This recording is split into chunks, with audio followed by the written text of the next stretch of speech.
تقریباً 4.6 ارب سال پہلے خلا میں گیس اور گرد کا ایک عظیم بادل موجود تھا۔ یہ بادل آہستہ آہستہ گھومنے لگا اور اس کے ذرات آپس میں ٹکرا کر بڑے ہوتے گئے۔ اسی عمل سے سورج اور پورا نظام شمسی وجود میں آیا۔ انہی ذرات میں سے ایک گرم اور پگھلا ہوا سیارہ بنا۔ یہی ہماری زمین تھی۔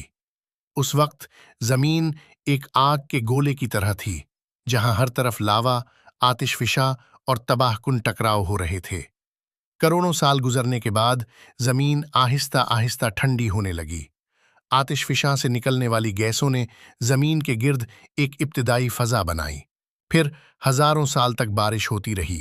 یہ مسلسل بارشیں زمین کی سطح پر جمع ہو کر پہلے سمندر اور دریا بنانے لگیں۔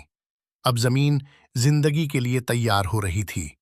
تقریباً 3.5 ارب سال پہلے سمندروں میں پہلی بار زندگی نے جنم لیا۔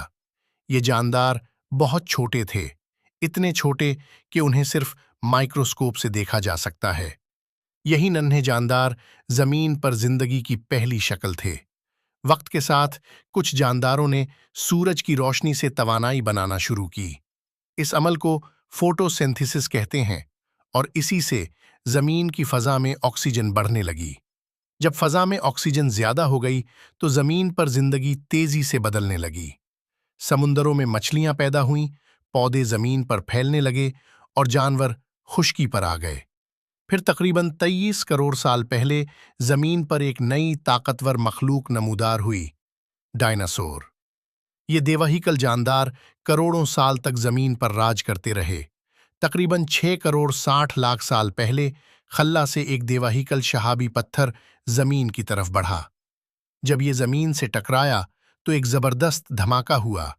دھول اور دھواں آسمان میں پھیل گیا اور سورج کی روشنی زمین تک پہنچنا بند ہو گئی۔ یہ تباہی اتنی بڑی تھی کہ زمین کے زیادہ تر ڈائناسور ہمیشہ کے لیے ختم ہو گئے۔ ڈائناسور کے خاتمے کے بعد زمین پر زندگی نے ایک نیا سفر شروع کیا۔ چھوٹے ممالیہ جانور پھیلنے لگے اور آہستہ آہستہ ارتقاء جاری رہا۔ کروڑوں سال بعد ایک نئی مخلوق نمودار ہوئی، انسان۔ انسان نے زبان، ثقافت، زراعت اور شہر بنائے۔ آج ہم جدید ٹیکنالوجی کی دنیا میں رہ رہے ہیں، لیکن ہماری زمین اب بھی وہی قیمتی سیارہ ہے جس کی حفاظت کرنا ہماری سب سے بڑی ذمہ داری ہے۔